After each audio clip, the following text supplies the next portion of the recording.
नमस्कार मैत्रिणींनो, आज मी तुमच्यासाठी इथे घेऊन आली आहे शेंगदाण्याची पोळी.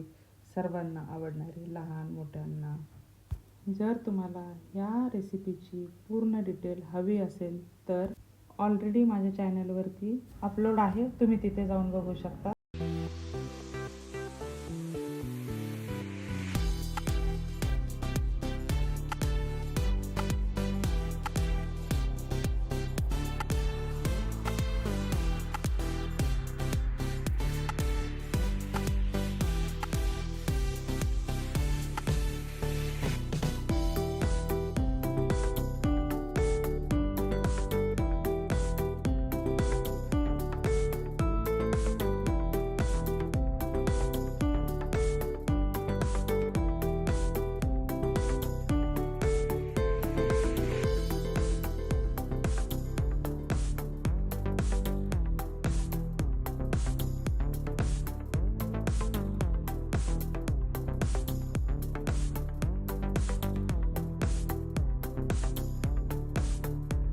तुम्हाला जर माझी रेसिपी आवडली असेल तर माझ्या चॅनलला लाईक, शेअर आणि सबस्क्राईब करा. धन्यवाद.